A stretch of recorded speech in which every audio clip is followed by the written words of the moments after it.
Wow, this top is so bright. What is up, guys? Welcome back to the channel. Nuttyfoodiefitness here. I just asked on my Instagram to suggest me topics to just like sit down and have a little chat. More of a just chill video. I hope that you enjoy this video. By the way, it's Nuttyfoodiefitness, so if you're not following me, do it. I got a lot of questions about social media, how I got started, tips to grow social media, and so I thought that I would make a video and just share what I know. I'm not claiming to be any kind of expert, but somehow I have managed to grow a following. What are we on right now? Let me see. 232,000 people.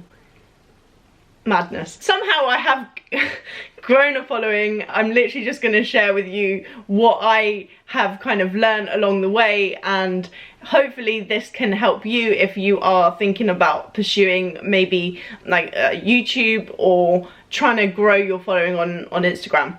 So where should I start?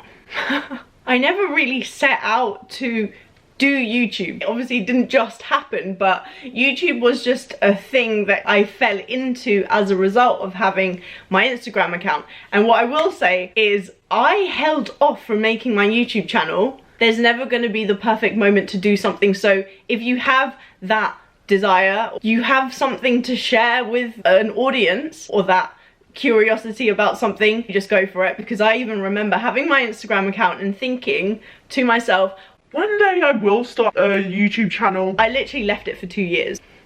I could have a silver play by now.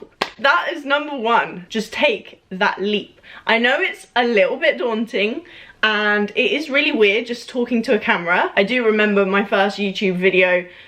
It took me so long to even just do an introduction, and all I had to do was just say I'm Steph and I'm doing a Q&A so that you can get to know me. And yet it took me so long and I had so many outtakes. What was my point? Just go for it. Before doing this whole influencer type of thing, I did have a normal job. I was a graphic designer. I did work for myself for a little while. I painted, drew, all that stuff. Then I had like a real job. I'm just gonna say real job because people don't see YouTube as like a real job. And let me tell you something, I have done a real job and I am now doing YouTube, and I can tell you that doing this is a lot harder than going into an office and doing a standard 9 to 6. Social media is very ongoing. You're always thinking about ideas, you're always talking to people, getting back to people, brands. There's a lot that goes into it. It is very rewarding. I love doing it, but it takes a hell of a lot of time, a lot of commitment and consistency. What was my point? I had a normal job. I did Instagram on the side a lot on my way to work, pulling all-nighters. It was a lot. But what I started realizing was that for me, I was happy to sacrifice sleep, happy to sacrifice things in order to create these things, which at the time I was earning no money for. And so I think it just makes you think, hold on, if you actually really enjoy this, then surely you should pursue it, because in the end, isn't happiness like the goal? For me, happiness is the goal, and if I'm feeling fulfilled inside, then it's a no-brainer. Pursue it, you know? Do whatever it is that you have like burning inside. You've got to make sure that you are being consistent, but also being consistent in what you post. When I first created Nuttyfoodiefitness, I did even think to myself, let me have a look at what all these other fitness accounts are doing, because I want it to be food, but then I also want it to be fitness. And I remember looking at all these accounts. They were all doing meal prep ideas, training videos, and I thought, okay, I am probably gonna have to do this if I want my account to be fitness. And I've never meal prepped in my life, okay? Never meal prepped in my life. But I remember maybe 4 years ago now, 2 or 3 posts, and it was just Tupperwares to try and kind of break into that like fitness meal prep Sunday or something, when really in my life I've never meal prepped. I thought I had to be like everybody else. I realized like definitely not the way to go. I was literally just doing it for the post. That's one of the things that I learned way back. You really don't need to try and be like anybody else. There is always going to be an audience that appreciates what you do, and if you're doing something that someone doesn't like, then that's cool. They don't really need to follow you, you know? Make sure that you are being fully yourself and you are putting out there things that you value. Although many people always say, oh, it's an influencer's duty to talk about, I don't know, putting sun protection on my skin if I'm gonna sunbathe. Oh no, not really. That's not my avenue. I don't specialize in skincare. You know what I mean? There's always so many different things that you could potentially talk about, but don't feel the need that you have to cover every single thing. Stick to your own little niche, whatever that is. And for me, it's food, living life to the fullest, training in a way that you enjoy, hence why there are no plans, there are no guides, there are no rules, because I don't stick to them myself. So why would I preach anything else if that's not what I do? You are unique, and that video is going to be proper muddled. But on Instagram, there is actually, if you change your account to a business account, would highly recommend, you can actually see your analytics. So I think this only applies once you are a business account. You have like your email address in your bio. That's pretty much the only thing. But if you go onto your insights, you can see what is performing the best. So if you click see all, you can see that these are my top performing posts in terms of reach, how many people I've actually reached as a result of my my posts. You can basically just scroll down and see which posts do the best. Obviously Instagram is very visual. You scroll and something has to jump out of you and get your attention, and so I have found, well, this would probably be a very good example, but having a plain background and then wearing something really bright makes you stand out. So when I wear a red sports bra, I get pretty high engagement. Really good engagement when I do comparison photos. Also photos with other people do well. There's a photo there with Matt, there's a photo there with Naturally Steph. Again, comparison photos, Matt and La Bamba. Bright, comparison. Yeah, comparisons just do really well. Obviously that's just for me, but what I do then do is I look every now and then and see what's actually working. What posts are people saving the most? Because I've just had a look at reach, so now I can have a look at what got directly the most amount of saves. You can click what got the most saves. 4,914 people saved this post, and so this isn't necessarily what got the most reach, but it got the most saves. And then you can have a look at what it was that I actually wrote in my caption that made people save it. This is personally just talking about how obviously when you eat food, the food chills somewhere and it's normal for your stomach to expand, etc. Relaxed feet, tensing. I do many posts on these because I directly see that people save these type of posts. So I would say, obviously this is all very unique to what I post, but you want to basically check what do your audience really enjoy. Again, I always do polls, would you rather this or that, because you want to add value to people, whether it's information, entertainment, positivity, whatever. It's so important to know what your audience actually appreciates. Not here to please everybody. You don't need to try and please Karen. For those that do appreciate what you post, focus on what they really do enjoy from you. Hope that kind of helps. And as I said, don't fall into the trap of comparing your account. If you were to compare what other people do and then you copy them and that's what you end up posting, that's not exactly being true to yourself. And I feel that social media is, people follow you for you, you know, you're authentic, you're unique, and that's why people are following you. Another thing with growing Instagram is I feel that people are very impatient. They think that you're just gonna get a following, or if someone just shouts you out, you will suddenly grow 20,000 followers.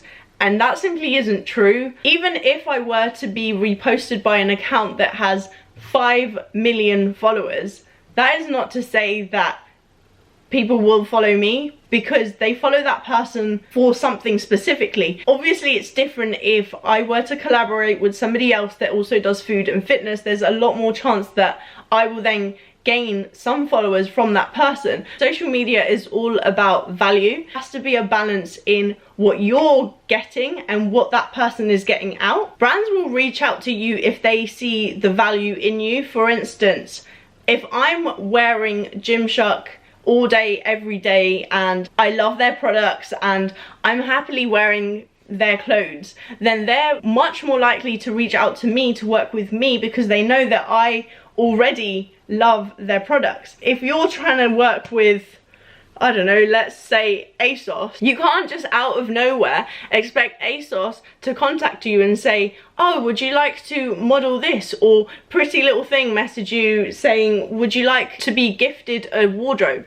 Because that's not going to happen, because they haven't seen what value you provide. So if you're specifically trying to work with a brand, then I would encourage you to wear them, talk about how you personally use their products and why you love them. There's a lot more chance that that company or brand will reach out to you.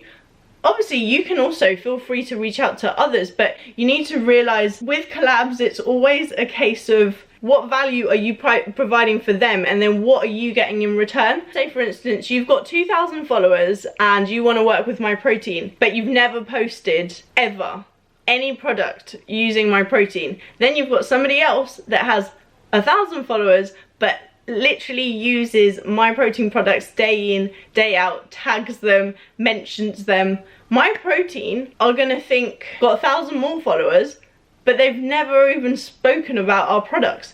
So who are they more likely to go with? They're obviously going to go with the person that is happily using their products. You want to create like authentic relationships. You don't want it to be forced on your audience, because you don't want to just come out of nowhere and say like, oh, I've been using this.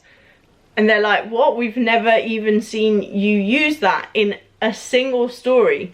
There's so many things to touch on in this video. Another key thing I will say about YouTube specifically, sorry this video is all over the place, about gaining confidence to just go outside and shove a camera in front of your face. I think at the start I was a bit like, what are people gonna say? But you kind of realize that it doesn't really matter if someone looks at you funny.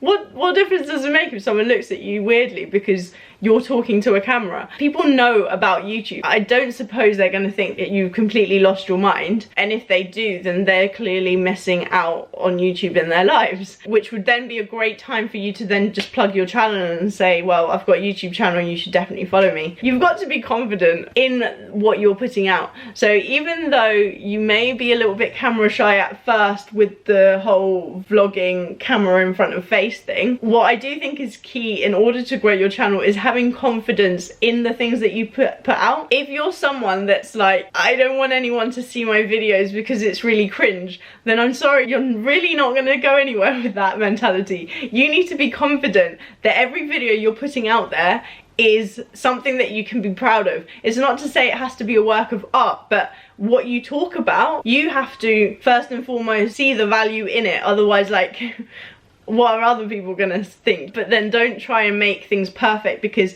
if you do try and make things perfect, you will never ever end up uploading that first YouTube video. Trust me, I've edited videos for hours and hours and hours and hours and still not thought it was good enough.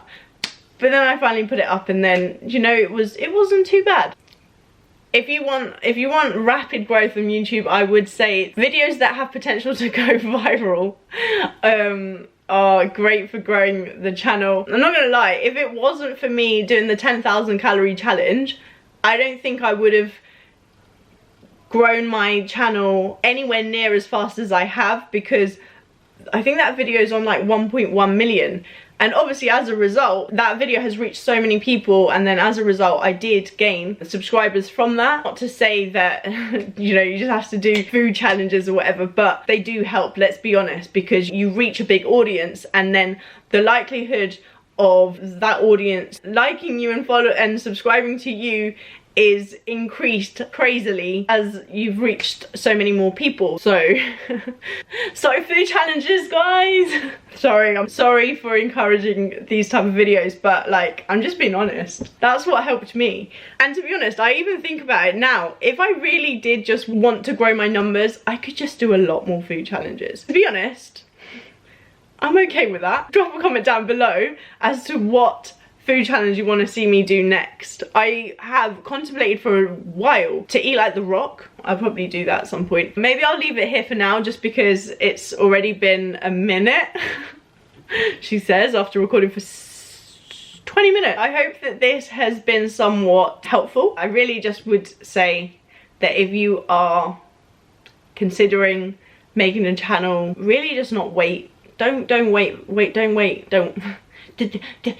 Just don't wait, because we get one life, and so you might as well do the things that are going to make you happy. Even if you start doing it and then you find actually it's not as fun as I anticipated, editing takes 300 billion million years and I don't think it's worth my time, fair enough, but at least you've given it a go. I know I'm just about to end a video, but anyway, you do not need the best equipment. I am currently vlogging.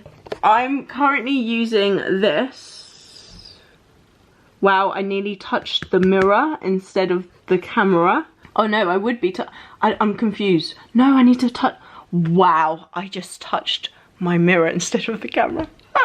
So the vlogging camera I use is the Canon G7X Mark II. The only camera I have ever used. I also don't own a microphone. I don't even use fancy equipment to edit. I use iMovie, which is completely free. Like, you can use Final Cut Pro, Sony Vegas, and the thing is, these are all programs that I actually know how to use because obviously I do have a background in design, and so I know that there's programs that are so much better, but yet for what I put out, I don't feel the need to use those other programs. Just putting it out there that iMovie is an amazing tool to get started. I think we're at 92,000 subscribers and I've been using iMovie to make all those videos. So you don't need anything fancy, and again, this camera is amazing, the Canon G7X Mark II. When you turn the screen, just be a little bit more careful because they do have a bit of a habit of breaking in that sense. I've currently got an iPhone 11 and I do feel that sometimes if I don't have my actual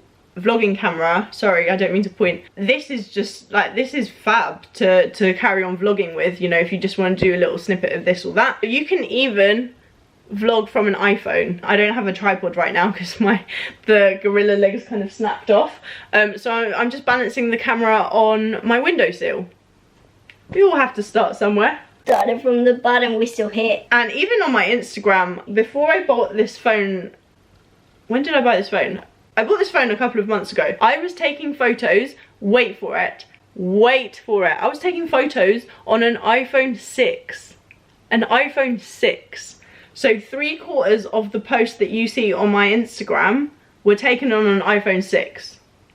Even if your phone isn't that amazing, with good lighting you can make it work, trust me. If you do want me to do like a part 2 to growing your social media or any other things to do with like being a hashtag influencer, I like mock myself, write the questions, drop the questions below, and then I can answer them in another video, whatever, let me know. And I really hope that you enjoyed this video, bit different. Yeah, thanks a lot for watching. If this did help you in any way, please make sure that you smash the thumbs up button. Really do appreciate it. If you're not subscribed, consider subscribing and hit the bell notification. So then when I upload another epic video, you'll know because you'll get the notification. That's about it for now. And stay nutty, my friends. Also, I just wanted to say that if you're kind of a bit confused as to how I've ended up doing this as my job, I do have a video titled I Quit, where I did quit my desk job and as a result I am now doing this. But again, it wasn't directly correlated to me wanting to do this, if that makes any sense. But I'm going to link that video in the description box down below so you can watch that. We might then be a bit on the same page because I know it might be a little bit confusing.